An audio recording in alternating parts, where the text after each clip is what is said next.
Welcome to the Experimentation podcast. I'm your host, Darius Basafi from Infini Ventures. And today I'm speaking with Gregor Gimmy, Managing Director and co-founder of a company called 27 Pilots. Gregory has been kind enough to speak with me from Munich in Germany. And 27 Pilots is a company that was a spin-off of the BMW Startup Garage. Gregory has been in the innovation business for over 20 years, including working at the IDEO in Palo Alto. So welcome to the podcast, Gregory. Well, thanks a lot for inviting me.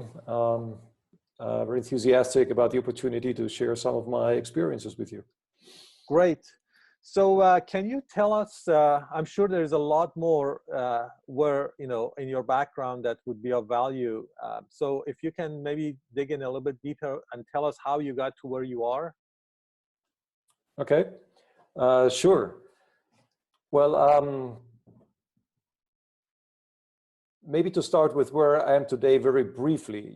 Today I'm extremely focused on helping corporations to really leverage the innovation resource called external startup company. And I couldn't be doing what I do today if I hadn't gone through many experiences in the last 20 years in helping and establishing innovation strategies or innovation methods. Initially, in the late '90s, when I graduated from school, I joined strategy consulting, like many MBA grads do, and I soon found that it's much more interesting to create new things than to restructure things. And then I decided to join the world of design, to the big despair of my mother, because she couldn't understand how you could cut your salary in half to work, to change into the design business. But my vision back then, and I was working out of Europe, was to combine strategy consulting methodologies with design methodologies. And those two things combined, I thought, would make for much better innovation management and innovation strategy competency. That was in the late '90s. And I couldn't find a design company in Europe that was, visionary enough to take on that vision and concept. So I approached, or actually at that point I searched what is a great design company. I found a company back in Palo Alto, in California, called IDEO. And so I basically called up IDEO and said, hey, I've got an idea. And they basically said, who are you, Do you know how to design? I said, no. Do you know how to engineer? No. Are you human factors guy? I said, no. What are you? Well, I'm a business strategist. And I think if we combine business strategy with design methods, we got great innovation strategy. And they said, well, isn't that what McKinsey's doing? And I said, no, they don't. So anyway, it took me 1.5 years to join IDEO. And when I joined, we started several projects there that were much more focused on defining the future of companies as opposed to just implementing an innovative design. So before '98, IDEO was doing a lot of designing the nicest computer, and making it very usable, and it won a lot of design awards, but they weren't about helping a company decide if they should do computers or if they should do, desks or food. Right. So, and I basically initiated a series of projects, and this actually today is 80% of IDEO's business. So from IDEO, and back in the late '90s, early 2000s, everybody remembers that there were many startups, There were a lot of boom in kind of venture capital in the startup industry. So I couldn't stay away from, actually spinning out of IDEO with a colleague and start a company. And that was my first company. I started in Silicon Valley. That didn't go very far along. And my second company I founded with a biotech researcher, and we were more lucky here. That company got acquired. And then I joined several other companies, startups, a startup called Siebel Systems that was then acquired by Oracle. So I got to learn how the whole CRM market evolved. And so I was really lucky between really 2000 and 2012 to work with startup companies, either my own or of other people, and they were all very innovative. They all brought to market something totally new. There was not a clone of something, but really something, a new product, a new concept, and I could learn how that works. In 2012, I was approached by BMW, and they asked me if I would be interested in setting up an internal design innovation strategy team. So it was not about startups, it was about basically the code word was, can you help us create an internal IDEO, basically an internal department that would work based upon the IDEO methodology. I found that an interesting challenge, and I established a team within BMW called Innovation Works, which is basically an internal IDEO that works based upon the IDEO methodology. But between 2012 and 2014, I noticed a lack of external startup companies at BMW. I was really surprised to see that most of the innovation was either done by the internal teams alone or with incumbent partners, maybe an existing supplier or maybe another established company. But there were very little interaction with startup companies. And from my experience, I knew that startup companies are extremely innovative, and that we should open a channel for BMW to access more startup technology. And so I developed a new, let's say, corporate venturing model, which I coined the venture client model.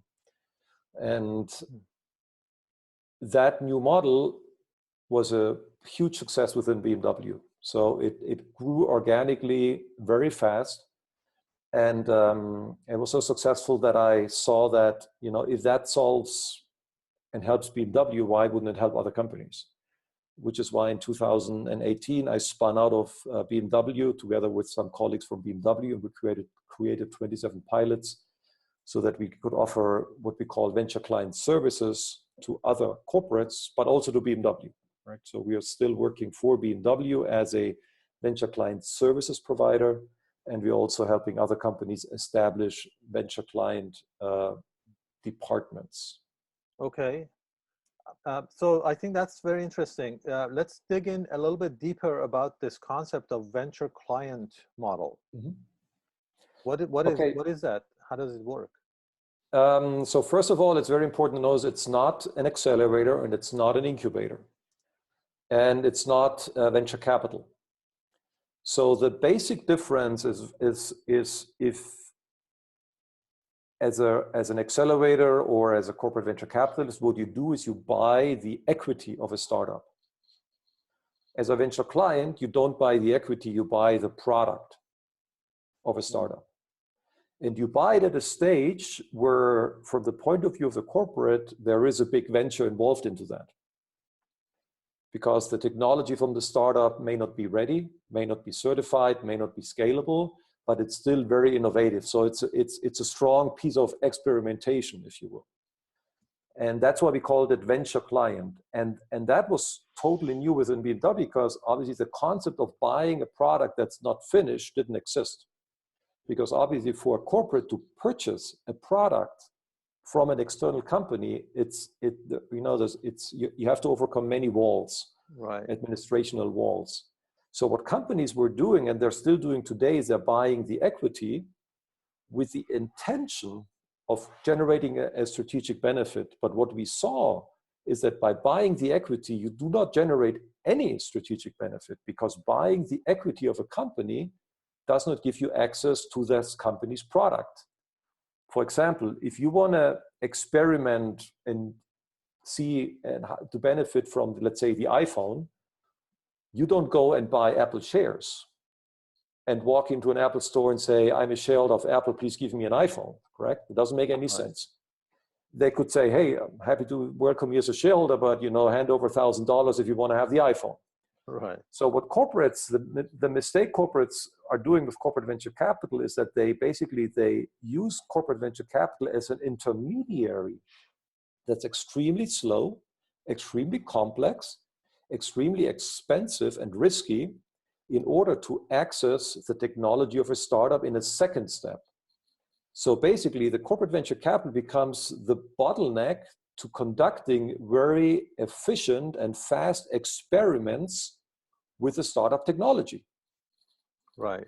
And that huge cost and huge risk associated with hundreds of millions of venture capital basically reduces the ability of a corporate to do experiments with startups, because you can only invest in 5 startups per year. So basically what you're doing is you're reducing the capability of experimenting instead of 100 startups per year, with just 5 startups or 10 startups per year. And you're basically saying, I want to benefit from your product, because that's the definition of strategic benefit. I want to benefit. So I invest in your company, and then I'm going to try to use and bring your product into my company so that we can see if that really helps us, gain competitive advantage, because it, helps us innovate or improve a process or improve a product. But the reality is that you don't really need that investment. You can go to the startup right away with a venture client model and purchase the startup product. And what that does is, it not only does it decrease the cost of experimentation, because you don't need the investment part and all the associated costs, it also makes you much more attractive to every startup, because the fact is that not every startup wants to be invested by a corporate, because there are also risks associated with that. Right. But every startup wants to have clients. That's correct. So right. If before even an Intel or Google, and a BMW wants to invest in a startup, the startup may say, well, I just received an investment, and what's Audi and Daimler going to say if you invest and you become a shareholder? But with a venture client model, you basically go there and say, hey, I want to buy your product. I want to use your product, and here's money to use your product. It's not ready. Don't worry. We want to very quickly see if that product makes sense in our company. And we pay you for that, and you become a supplier, and you can basically go back to your company and your investors and your employees and say, hey, BMW is my client. Isn't that great? And everybody's happy. And you basically, you cut out the middleman, the investor.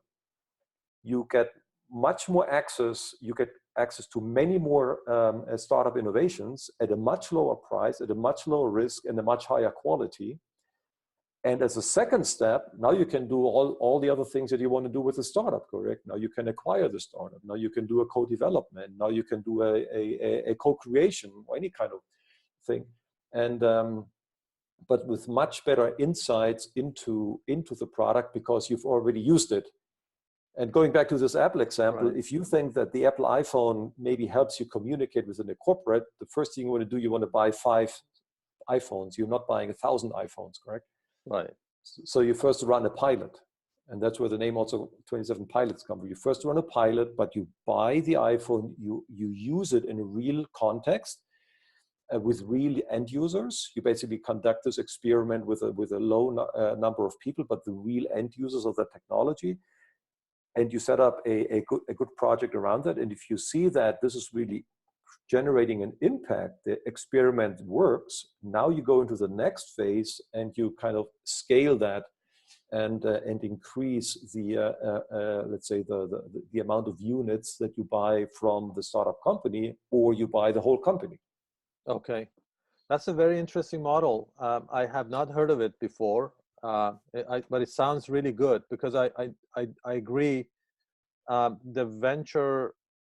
The pure venture model in corporations it has pros and cons as far as how startups look at it, as well as not being the fastest way of getting a deal done.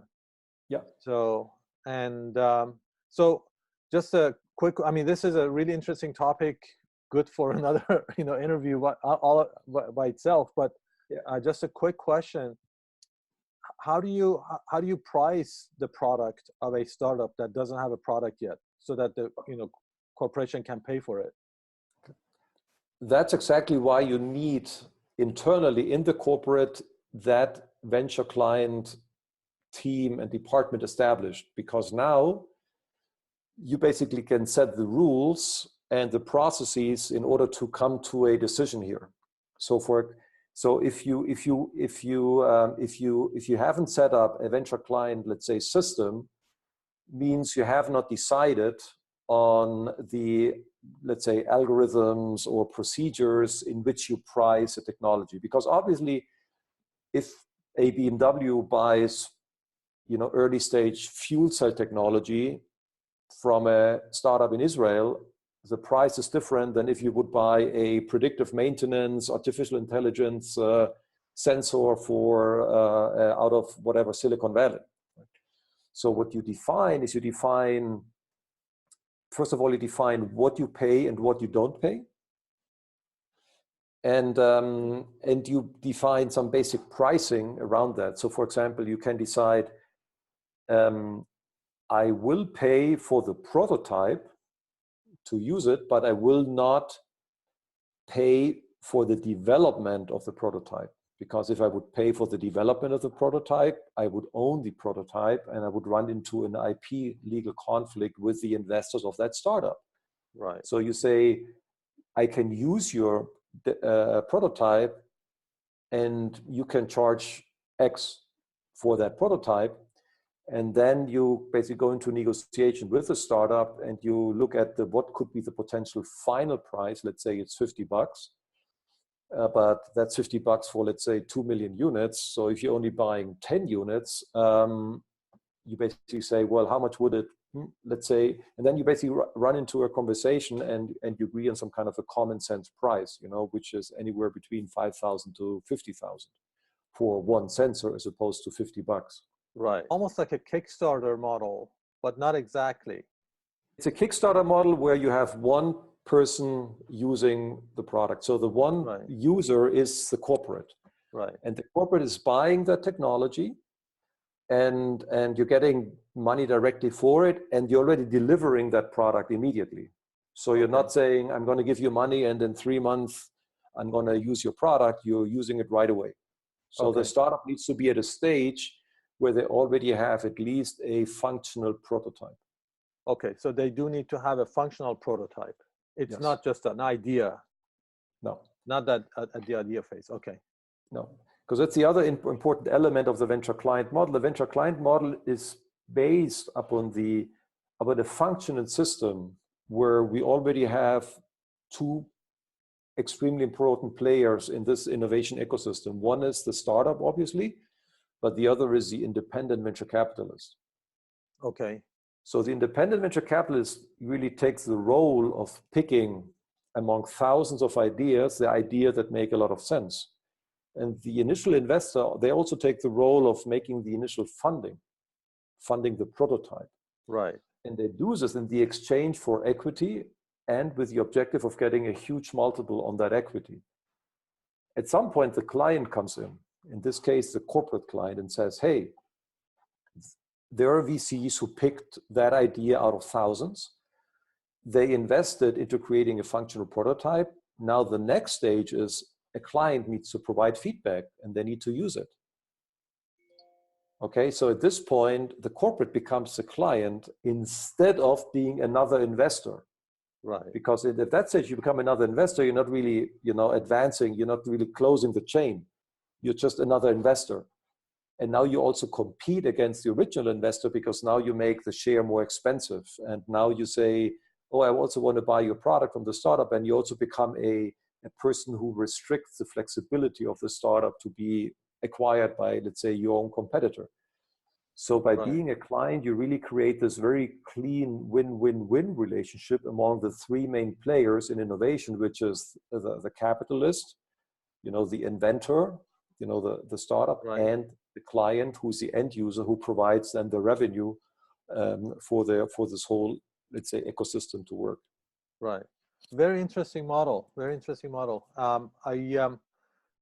definitely want to learn more about how you do this work. So we'll follow up on that later. So let's go into the topic of experimentation. Yeah. Of course, as you alluded yourself, everything we do is an experiment, right?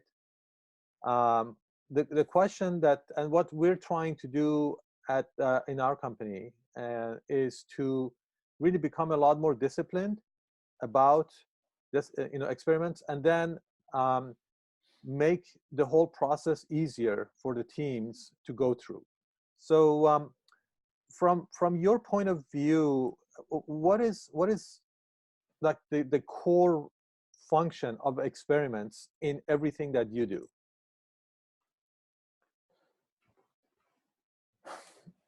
Well, the core function is I mean, the experiment is something that you always need. It's not something you can really, because it reduces, you know, it reduces the risk before you go into a larger application of whatever you're doing. And by a good experiment allows you to validate the functionality, but also the emotional part of whatever you're testing. Right. And so this is crucial. I think a lot of innovation gets bottlenecked if you try to do the first step too big. Kind of like without an experiment, what you're doing is you're trying to run before you can walk. Right. So there's different types of experiments. Yeah. So you can actually do an initial market validation or product validation experiment, and probably many of them, of course. Yeah. But then even when you launch a product, it is still another experiment, because an experiment is really an unknown. It's a question that we're trying to answer. And the question is, for example, will this product actually be profitable in the market? We've done some early tests and they look good, but we haven't gone into the ring with Muhammad Ali yet. And Yep. that's the customer.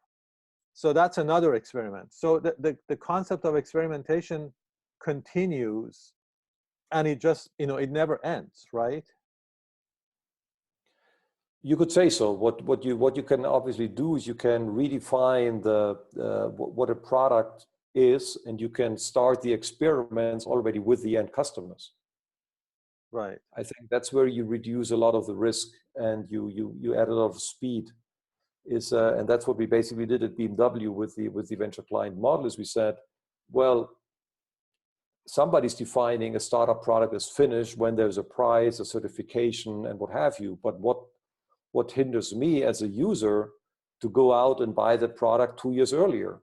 Even though it's not certified, even though it doesn't have a price, I can still define it as a product and use it, but obviously with a lower number of customers, and that in a way is also let's say the lead user innovation concept out of Hippel MIT.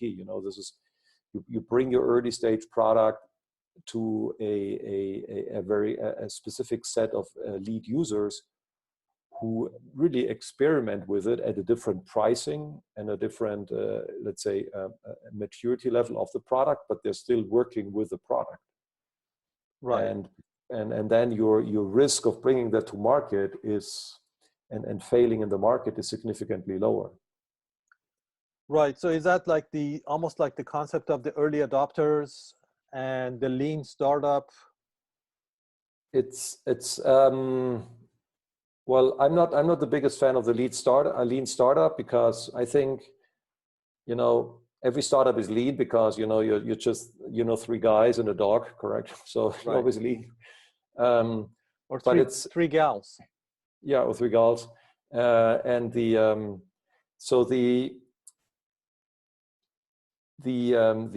early adopter is definitely part of that concept. So there's, for everything we do, everything that's new out there, there's always the early adopter, right? There's the early adopter for the new type of yogurt that comes out, and there's the early adopter for a high-tech product. So, and it's very important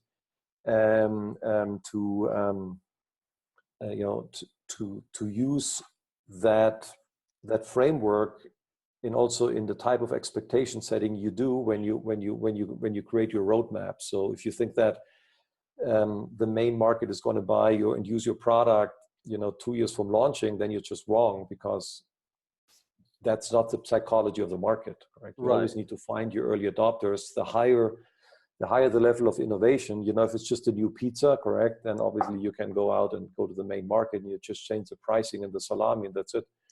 Maybe, or you're just closer by, correct? But if it's something totally new, then you definitely have to go through that early adopter process, which is, by the way, a lot of fun too, correct? So one of the things that we've experimented with and we continue to do that, is the differentiation between projects and experiments. Yep.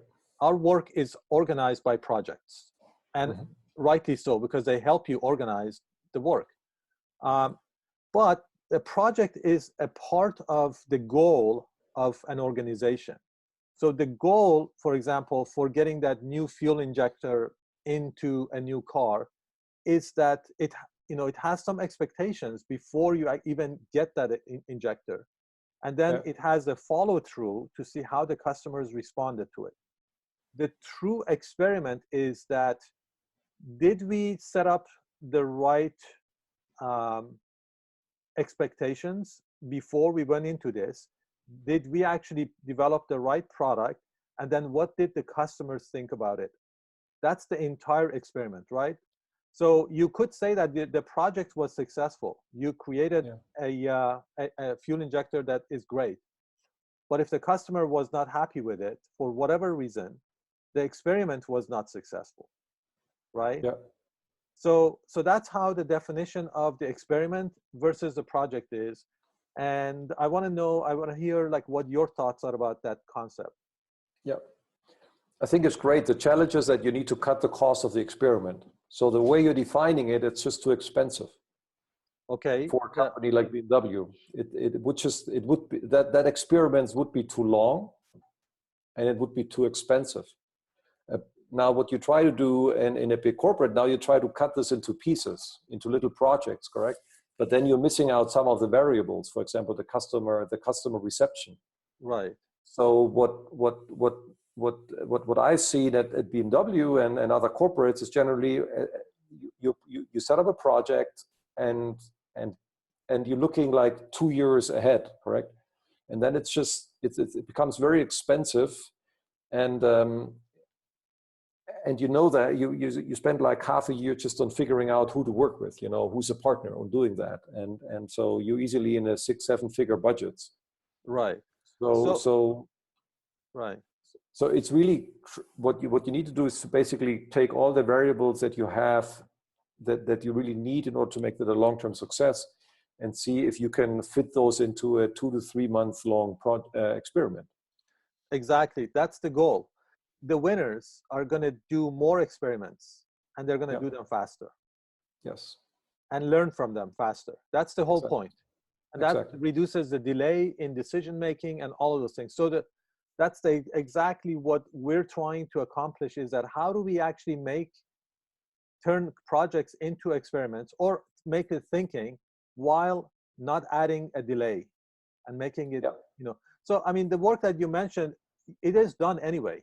At BMW, for example, the planning, it's just done separately from the project. And the people who are working on actually the implementation of the project are not necessarily in the loop about all the business expectations. So this is like the idea of the two pizza team, for example, in software.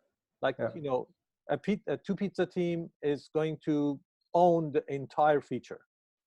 They know the expectations, the business requirements, they know the product, and then they follow through and they keep improving it.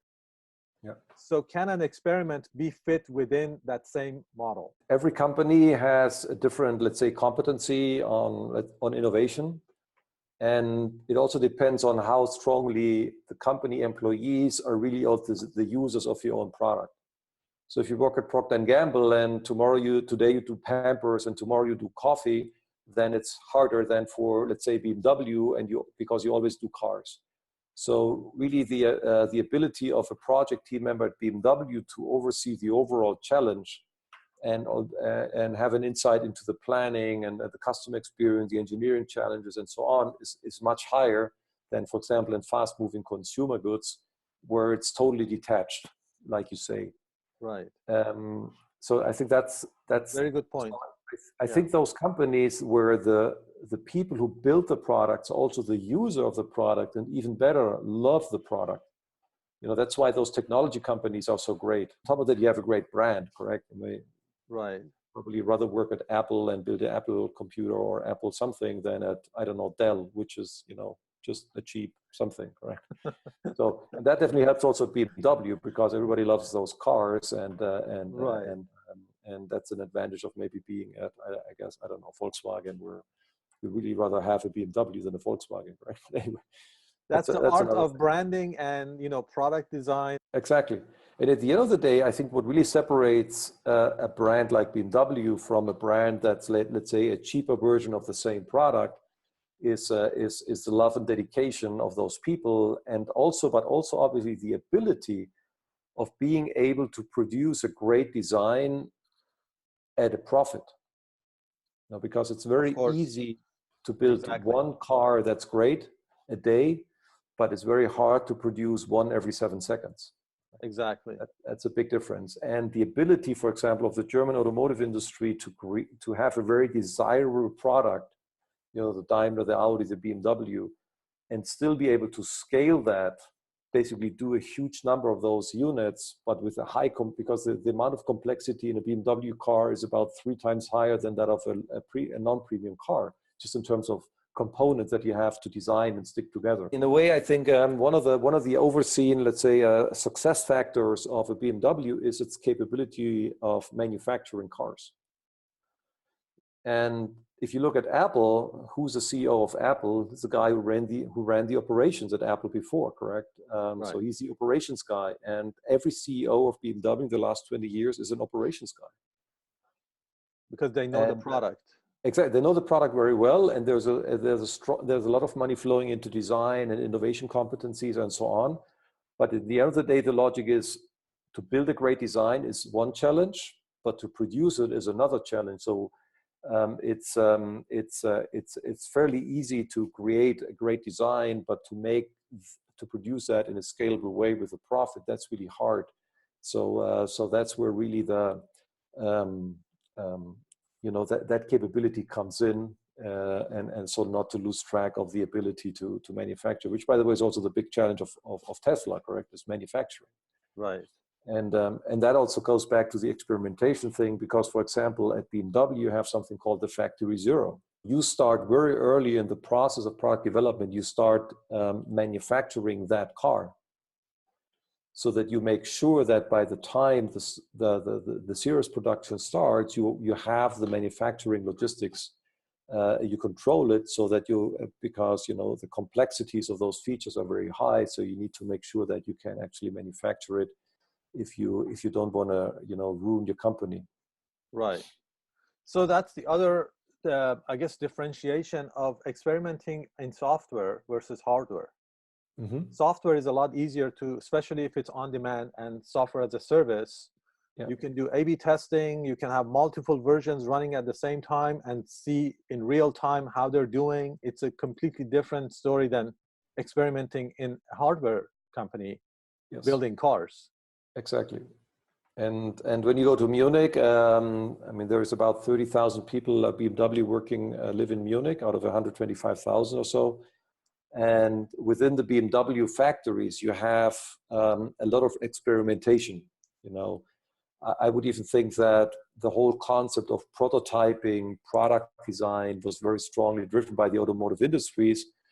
I think there were probably even let's say the role model for the computer industries in the 70s and 80s, when they started to see the value of adding design and emotion to a purely functional product. They looked a lot towards the automotive industry to learn from them. And so within Munich, you see a lot of experimentation happening. You see a lot of those BMW prototype cars driving around Munich, for example, at a very early stage. And within BMW, for example, you have I think somewhere around 5 different classes of driver's licenses within BMW. Because the higher the level of experimentation, the higher the level of your driver's license has to be. So if it's a very, very early prototype, which basically that's, you know, a steel with a lot of computers inside the car, and it's very dangerous to drive that car, because obviously that thing can break down anywhere. Right. And you have a lot of experience and a lot of let's say, as opposed to when the prototype is much more evolved, and then even if you only have a level 2 BMW driver's license, you can already drive that. So there's a lot of levels of experimentation built into this whole development process, that allow for, you know, testing and quick iteration, and to maintain that at a maximum level of efficiency. We always see these early models that are wrapped to keep the secrecy, but they still go out in, like, you know, test the field. How do you experiment with a car, with a different feature of a car? I mean, BMW owns various racetracks, right? There's a racetrack in Munich, there's a racetrack somewhere in France. And so you also use those racetracks before you go out into the public. So they're very areas of, let's say, really to pilot or to experiment with those products. Without that, it wouldn't be possible. This is why the barrier of entry into automotive is so strong. Right. And which is why there's only, you know, a few automotive startups, but there are thousands and thousands of software startups, because the barrier of entry are less in terms of, you know, being able to experiment quickly. You mentioned Tesla as well. So Tesla is really a combination of software and hardware, right? Yes. And their software is connected. So they actually do updates to their software using the cloud. That actually adds a really faster way of experimenting some things, but you're experimenting with, like, people's lives. So they still have to be very careful what they release. I'm sure BMW and other car companies are looking at this same process of how do we experiment faster. The BMW, one of the great is the BMW Startup Garage that helps us to make experiments less expensive and faster by bringing in technology that is much more state-of-the-art from external startup companies. If you, for example, look at autonomous driving, electric mobility, new mobility services, the cutting edge, the leading edge technologies come from startup companies. So you couldn't build an autonomous car without startup companies. And an autonomous car, the technology, maybe, I don't know, 1,000 technologies, and it's probably more. But pieces here and there come from the incumbent suppliers, but many critical pieces come from new companies. And you need to bring in those technologies fast, because if you would develop that yourself, you would just be much slower. And I was lucky enough to meet the original founder, Martin Eberhard, in the Valley in 2014, and learn the origins of Tesla before Elon Musk came around, who, by the way, is not even a founder. Martin Eberhard emphasized, because he founded the company with Mark Tapering. And Elon Musk was the first angel investor who came 9 months after founding Tesla. So, but obviously Elon Musk did a lot for Tesla, but he wasn't the founder. How a good investor can actually take a company to where it is. When you talk about the software update, what Martin told me, that obviously when he came from the computer industry, so he built the car like with the logic of a computer and software behind it. So he already built basically a system by which the car would collect all the data that it generated. And that's revolutionary. That's something that nobody really talks about. Right. Because a traditional car cannot do that. A traditional car was, the architecture of a car was done in, 100 years ago. And what happened in the 60s, 70s, and so on, slowly small computers made it into the car. The computer that controlled the ABS, or the small computer that controlled the airbags, or the small computer that controlled, some kind of distance control, or some kind. So those were all little computers around. So today, a traditionally built car contains somewhere around 150 computers, and all those computers contain different software, different databases, different everything. And what Martin did, he said, screw that, we're going to build in one central computer that connects all the various devices and basically revolutionize the whole architecture. And that's what Elon Musk then could build upon in order to collect the data. The other thing he could build upon is the fact that the car already had basically built Wi-Fi in it. So they collected the data of the car every time they were parked in the garage. Right. So it connected to the house, not to the public data system, to basically draw all the data from the cars, and he could basically follow everything that happened in the car, everything from the behavior of the driver to what radio station they heard, right, and temperature. So amazing detail of data. And here's another problem that the incumbent OEMs have, or the automotive manufacturers, privacy. Right. Yes. They just cannot do that. So, And that's a very good point. Yeah. Why couldn't BMW add a Wi-Fi connection to their cars and do the same thing? Well, first of all, it's a technological challenge because you have 150 computers that you somehow need to connect, and so that they all could emit data. You don't control the software because the software was developed by an external supplier, whereas as Tesla does their own software. Right. And on top of that, you had the privacy issues. So everybody who bought a Tesla automatically signed away all his rights. Right. So Martin Eberhard told me, I couldn't even tell you all the data we collect on the user of a Tesla. Almost embarrassed about that. So basically what Tesla could do is kind of like everybody who buys an iPhone. Everybody who buys an iPhone kind of gives away the right to privacy, or everybody uses Google, correct? But right. It's the way you learned it. But at a traditional car, you haven't done that. And so what happens on top of the technological challenges is that the executives of those companies, who are hired guns, who can be fired, and they say, well, this is too much of a privacy risk. Right. If that comes out, my company's in deep trouble and I lose my job. Right. And Elon Musk said, my company is already in trouble, so I don't care. And if I lose my job, I don't care either, because I have a few $100 million in my bank account. It's also odd because when you look at Tesla, when a Tesla car burns, Elon Musk goes out, writes a blog, and then he says, fuel-based cars, they burn more, and the stock goes up, correct? Right. If a BMW car starts and burn, then the stock price goes down. So it's kind of like that thing that startup companies have that give you a different type of privileges within the eye of the market in order to do things differently. To move faster. It's not just the product, it's the business, the consumer, the communication. It's a new world.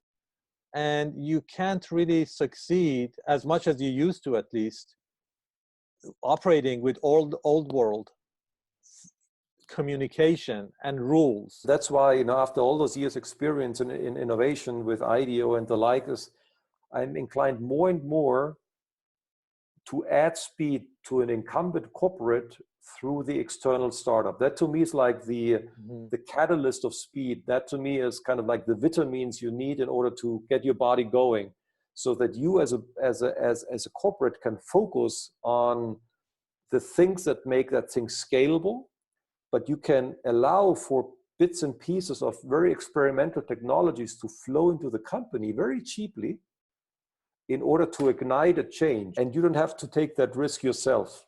Because if you would do all the experiment that startups do outside, if you would do all those experiments within a company, you'd go bankrupt. And you'd be very slow. The other big thing about startups is that startups have the privilege of owning IP, intellectual property, that the corporates don't have. Because many startups are built or created out of universities, and they come with a bunch of patents and IP that a corporate cannot just go around and say, I'm going to do this myself, because then they would have to spend 10 years writing their PhDs on that with various people. Right. And that's just not feasible. So the best way to do is, instead of imitating startups and trying to be better than startup, what you do is you cooperate with startups, position yourself as a client in order to bring that technology in and start experimenting. And as a next step, you do what every startup is wishing for anyway, which is, acquire my company, so that you have an exit, and then your technology can scale within. I think Google is a great example for that. If you look, for example, at the list of acquisitions of Google since 2000 or since 98, it's about 250 companies. Most of those are not YouTube. They are small technology startups that add a piece of technology here and there in the core product of Google, and some of them became whole new businesses, like Android was an acquisition, or the company called Keyhole. Keyhole was acquired in 2002, which became Google Maps and Google Earth and so on. So the ability of those companies to spot interesting small technologies from very innovative, bring them in very cheaply, and from there on basically create that that initial experiment that then becomes a big product. That ability is ever more important. This is so important, what you're talking about, the speed. And it sounds simple. Of course, we want to go faster, right? Yeah. But how to do it, it is so important for corporations, especially. I love this venture model, the venture client model. I think it's very interesting because it's faster. It's definitely faster. Yeah. And that is a major advantage. What I see is that the startup ecosystem as a global, let's say as part of the, let's say, global innovation ecosystem has enormous room to grow. We think that today the startup ecosystem is big because somewhere around 150 billion is invested in startups on a yearly basis, maybe 200 billion, depending if you count SoftBank Vision Fund or not. But that amount is a fraction of the amount of investment that flows generally into companies. For example, the global trading volume of all stock markets is somewhere around 68 billion, not billion, trillion. Trillion. Mm-hmm. 68 trillion. So investors globally are spending 68 trillion every year. And investors in startups spend 160 billion. That's 0.2%.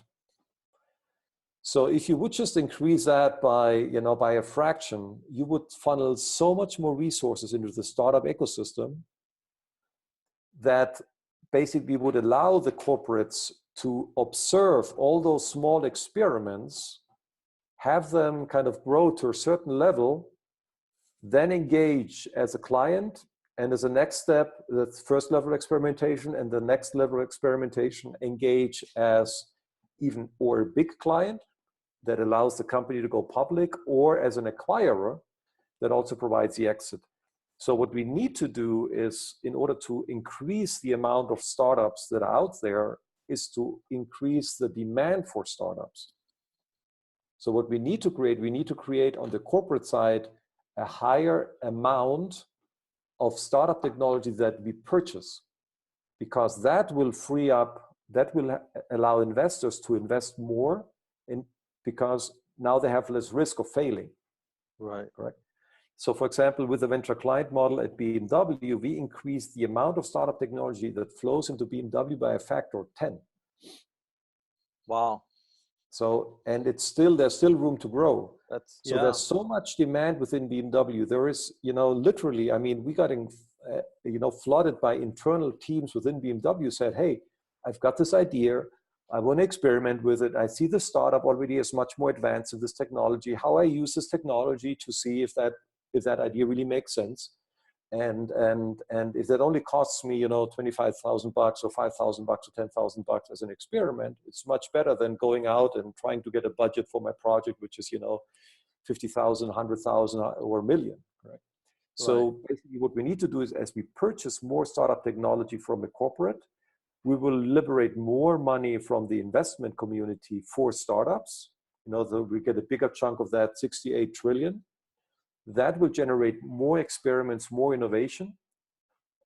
That's really cutting edge. And that will then allow basically to flow into the corporates. And the corporates will now have really less risk internally, because that's another important point. When you think about experimentation in a corporate, if a startup goes bust, it's a tragedy. But if a corporate goes bust, it's a national economic downturn. Right. If BMW goes bust, that's 500,000 employees that lose their job, 100,000 direct and 400,000 indirect.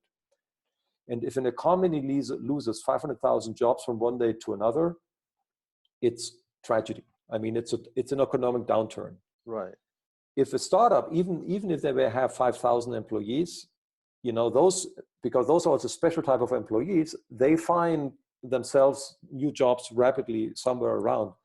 But a big corporate who has a different type of employees, those guys are much less flexible to go around. So we really need to start delegating that high-risk innovation experiments more to the startup companies, leverage all the money that's not tax money, by the way, because those are all independent investors. The 68 trillion, those is basically, you know, rich people's money, you know, to flow more of that into the startup community so that the corporates and the state can experiment with that technology much faster than they can do today in order to, you know, iterate on their products much faster. A lot of corporations set up these innovation labs or units or initiatives. And unfortunately, the history is not very good on the track record of those, because they don't have the right expectations. They're expecting things to change, like, you know, even in 2 years or 3 years or 4 years. It's too aggressive. And they're doing it wrongly. Completely changes it, right? It brings it in a different light, and it doesn't put all the load on the internal organization. What's happening in corporate world globally, they change the bottle, but they don't change the wine, correct? So what's happening is that now they call it a lab. I'll use that. Yeah. And that's a general problem of business, correct? In business, you tend to change the bottle, but not the wine. So basically, every professor who was, you know, in the 80s was called the professor of technology. Then was professor of innovation, and now he's professor of entrepreneurship, correct? So they're all doing the same thing. They're just changing the label. But the problem, obviously, if you start to create labs and entrepreneurship and you start to sell the lean startup method, what's happening is that you basically expect from the employees to act like a startup. And that's, to quote, you know, Jeff Bezos, it's a total overselling. You know, it's overpromise, underdeliver from management. Because what you're saying to the guys, hey, you got to be like an entrepreneur, but I don't give you any equity. Right? And that doesn't make any sense. So basically, and the risk factors are still the same as you can lose your job if it doesn't work. Exactly, even worse. So it's like, hey, I'm going to call you a startup that makes you more innovative. That doesn't make any sense, correct? What you got to do is you got to say, hey, what makes a startup successful in the first place? And you need to come to the conclusion that you cannot imitate a startup, and you shouldn't imitate a startup, because you cannot. If BMW works with 5 startups for a specific problem, that means there are somewhere around 5,000 startups who were left out of that filter. And not only from BMW, but also from the investors who didn't invest in those 5,000 under. There already has been a lot of experimentation happening by the time those startups reach BMW. And if you now try to imitate that phenomenon without providing the settings that are basic for an entrepreneur to succeed, which is equity ownership and which is funding, because the amount of funding we calculated at BMW that you get, if, for example, you work in a specific, let's say, artificial intelligence issue, and you look at several startups out there, the top startups, the amount of funding those startups have is by a factor of 30 bigger than the funding that BMW could provide. So if you, for example, look at the iPhone contains at least 6 technologies from startup companies. Face ID, for example, comes basically from an Israeli startup called PrimeSense. Even Apple and Google and BMW don't have enough money to match the IP and the knowledge of those entrepreneurs. And so just by setting up a lab, you won't be able to imitate Face ID technology that was developed by some guys from Israel who probably got this technology out of whatever, 10 years of research out of the, I don't know, some spy agency or whatever.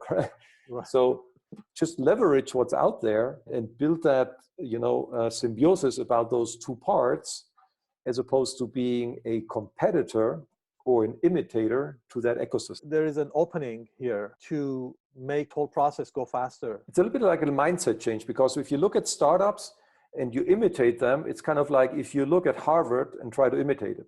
So if you are a company and you want to have great talent, you go to Stanford, MIT, or the good universities, you have a good set, but you do not imitate those schools. I mean, you may set up a little internal, department for learning, and that's all good, but you cannot imitate Caltech. The same thing needs to get into the heads of the executives. Say, hey, I need to bring those guys in and offer them something that really fits their needs, as opposed to trying to, create those startups internally and think that just because I buy a lean startup book and call this thing lab and entrepreneurship, I'm going to achieve the same level of innovation than those external guys. That won't work. Thank you so much. taking the time out of your busy day to talk to me. So thanks again. It's been a great chat, a great conversation.